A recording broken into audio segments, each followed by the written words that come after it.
Assalamualaikum warahmatullahi wabarakatuh. Saya akan mempresentasikan hasil tugas besar data mining yang telah kelompok saya kerjakan dengan judul Implementasi Algoritma Knaer-Snackbor atau KNN dalam menentukan kelayakan konsumsi jamur. Pada kesempatan kali ini, saya perwakilan kelompok Cynthia Ernisa akan menjelaskan bagian pendahuluan dan metode penelitian. Pendahuluan pertama, latar belakang. Dalam kehidupan sehari-hari, fungi atau jamur merupakan salah satu jenis makhluk hidup yang dapat dikonsumsi oleh manusia. Jamur yang tumbuh di alam sangat memiliki berbagai keanekaragaman dimulai dari bentuk, warna, serta jenis.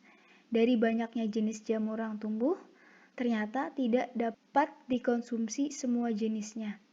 Ada beberapa jenis jamur yang tidak dapat dikonsumsi, bahkan dapat dikategorikan sebagai jenis jamur yang beracun sehingga dapat memberikan efek buruk bagi kehidupan setiap manusia. Pada penelitian ini, salah satu jenis jamur yang dapat dikonsumsi adalah jamur dengan genus Agaricus serta jamur dalam genus Lepiota. Kedua jenis jamur ini merupakan jamur yang dapat dikonsumsi oleh manusia. Namun ternyata dari banyaknya jenis jamur yang dapat dikonsumsi dalam genus ini, ternyata tidak semuanya dapat dikonsumsi. Terdapat jamur yang dikategorikan sebagai tidak dapat dikonsumsi, bahkan beracun. Sehingga sangat sulit untuk membedakan jenis jamur yang dapat dikonsumsi dan tidak dapat dikonsumsi. Oleh sebab itu, untuk membedakan jenis jamur antara yang dapat dikonsumsi dan tidak, kami melakukan penelitian untuk melakukan klasifikasi suatu jamur apakah jamur tersebut layak untuk dikonsumsi atau tidak. Penelitian kali ini kami menggunakan metode algoritma Knaer-Snackbor atau KNN. KNN merupakan salah satu metode klasifikasi dengan mencari nilai jarak K terdekat dari suatu data uji.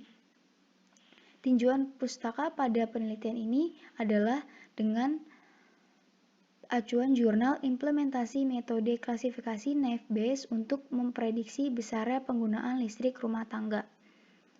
Yang didapatkan pada acuan jurnal tersebut adalah mengetahui hasil probabilitas dari setiap kriteria yang ada sehingga dapat dilakukan prediksi besarnya penggunaan listrik rumah tangga.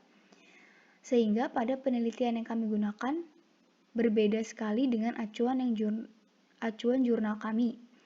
Pada jurnal kami melakukan implementasi algoritma KNN untuk menentukan kelayakan konsumsi jamur. Terus, kemudian bagian metode penelitian. Metode penelitian yang kami lakukan, pertama, kami melakukan studi literatur. Studi literatur merupakan tahap di mana kami melakukan pencarian terhadap berbagai sumber informasi yang berhubungan dengan penelitian. Kami dimulai dari mencari sumber informasi terkait, seperti mencari informasi dalam bentuk jurnal, buku, majalah, maupun artikel. Kemudian setelah kami melakukan studi literatur, kami melakukan pencarian topik penelitian, sehingga didapatkan topik penelitian ini yaitu klasifikasi kelayakan jamur, sehingga jamur tersebut dapat diklasifikasikan sebagai jamur dapat dikonsumsi atau tidak dapat dikonsumsi. Kemudian kami mencari data. Sumber data kami gunakan, kami unduh dari website UC Machine Learning. Data yang didapatkan berisi kumpulan dataset jamur yang memiliki 22 variabel atau atribut dan satu kelas atau label klasifikasi, di mana klasifikasi sebagai jamur yang dapat dikonsumsi dan tidak dapat dikonsumsi. Yang ketiga ada variabel data. Dataset memiliki 22 variabel atau atribut yang terdiri dari class, cap shape, cap surface, cap color, hingga habitat. Sehingga dari variabel-variabel tersebut, kami dapat melakukan pengolahan data dengan melakukan data mining sehingga dapat melakukan klasifikasi jamur Jamur tersebut dikategorikan sebagai jamur dapat dikonsumsi atau tidak dapat dikonsumsi. Saya Johannes Christian, mewakili teman kelompok saya untuk mempresentasikan mengenai hasil dan pembahasan program serta output dari program. Oke, pada penelitian ini saya jelaskan kembali bahwa data yang kami gunakan berjumlah 8.124 data jamur. Nah, ini adalah rincian datanya. Data yang kami dapatkan ini masih mentah. Seperti kita lihat di sini ada tanda tanya yang diartikan sebagai data yang hilang atau missing data. Oke, masuk ke dalam program, saya ingin menjelaskan mengenai library yang kami gunakan.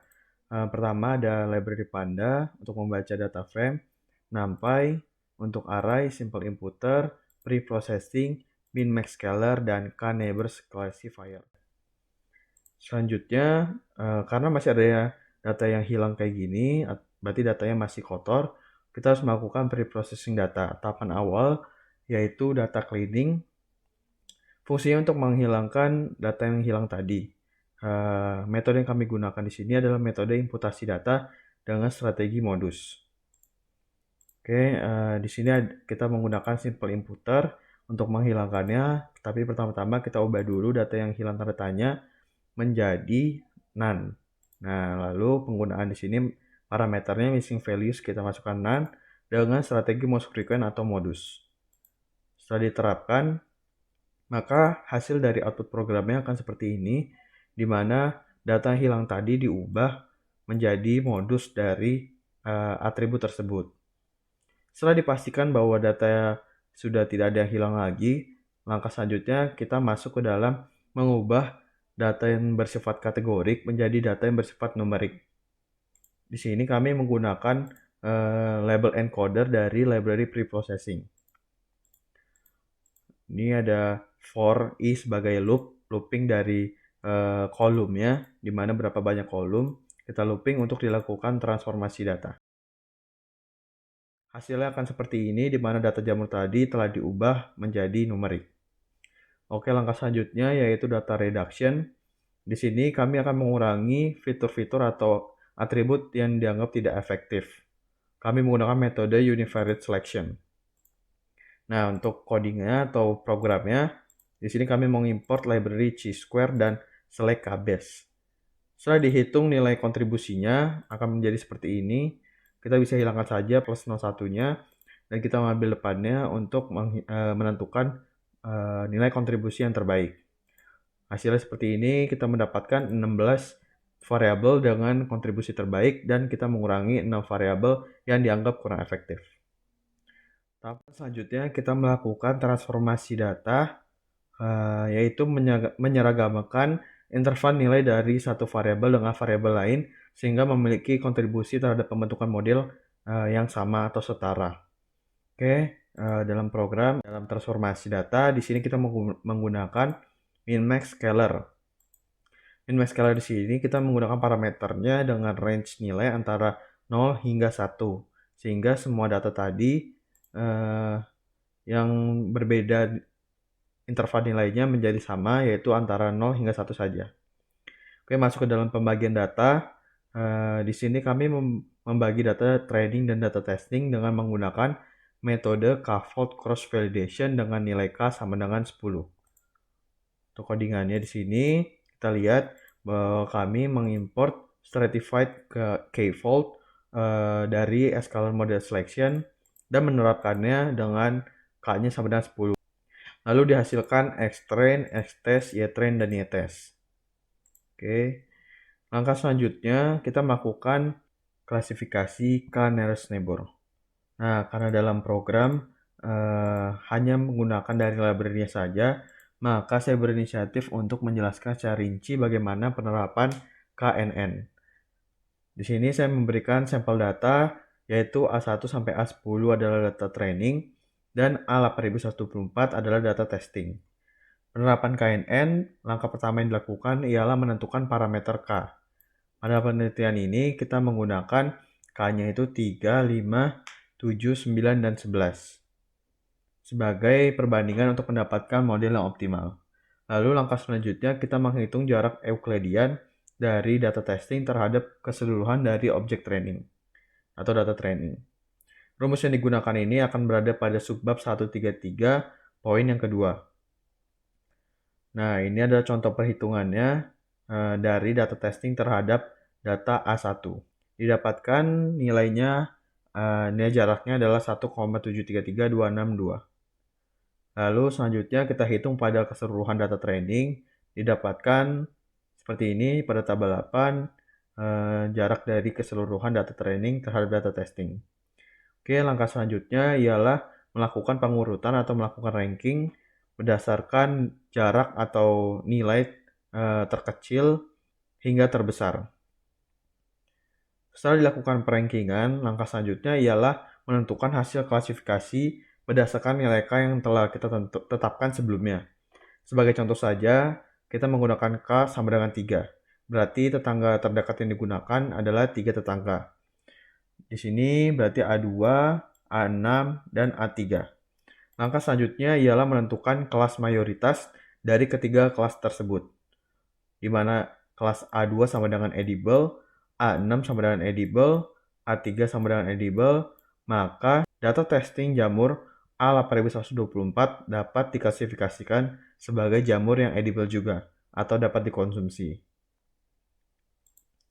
Nah, untuk penerapannya dalam program seperti ini, di mana ini 3 hanya sebagai contoh perhitungan saja. Lalu kita lakukan penerapan modelnya pada data X-train dan Y-train. Lalu kita simpan hasil prediksi. Kemudian tahapan selanjutnya kita melakukan evaluasi model. Nah, evaluasi model dilakukan pada penelitian ini menggunakan confusion matrix.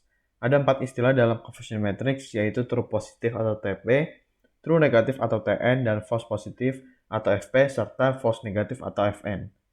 Nah, di sini ada dalam program ini kita lihat di sini adalah rumus dari confusion matrix-nya.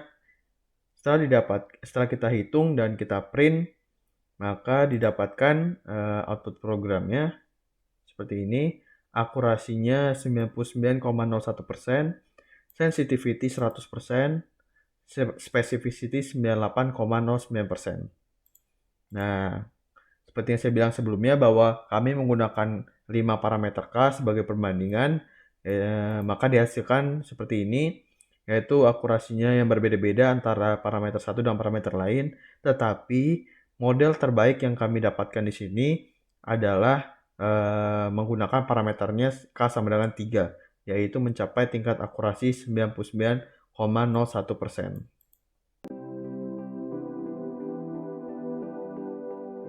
Selanjutnya, saya akan mempresentasikan mengenai kesimpulan dan saran dari penelitian yang telah kami lakukan. Setelah sebelumnya melakukan analisis, perancangan, pengujian, serta implementasi terhadap dataset jamur, maka kami dapat menarik beberapa kesimpulan. Di antaranya, pertama, dihasilkan 16 variabel atau 16 ciri dari suatu jamur yang dapat memiliki kontribusi besar untuk menentukan apakah suatu jamur dapat dikonsumsi atau tidak. Yang kedua, dengan menerapkan perbandingan model menggunakan nilai K sama dengan 3, 5, 7, 9, dan 11, maka dalam penelitian ini mendapatkan model yang optimal. Yang ketiga, hasil klasifikasi terhadap dataset jamur dengan menggunakan algoritma KNN ini menghasilkan nilai akurasi sebesar 99,01% dengan nilai parameter K sama dengan 3, sehingga dapat dikatakan bahwa algoritma KNN ini dapat dengan sangat baik menentukan apakah suatu jamur dapat dikonsumsi atau tidak dapat dikonsumsi. Kemudian, untuk pertimbangan pada penelitian selanjutnya, kami memberikan beberapa saran. Yang pertama, dapat menggunakan algoritma lainnya seperti naive Bayes atau decision tree untuk mendapatkan perbandingan nilai akurasi yang lebih baik dari penelitian sebelumnya. Yang kedua, dapat menggunakan cakupan data yang lebih luas sehingga pengelompokan jamur yang dapat dikonsumsi dan tidak dapat dikonsumsi lebih akurat. Kemudian, ini merupakan referensi yang kami gunakan dalam melakukan penelitian ini. Sekian presentasi dari kelompok kami. Kurang lebihnya mohon maaf. Assalamualaikum warahmatullahi wabarakatuh.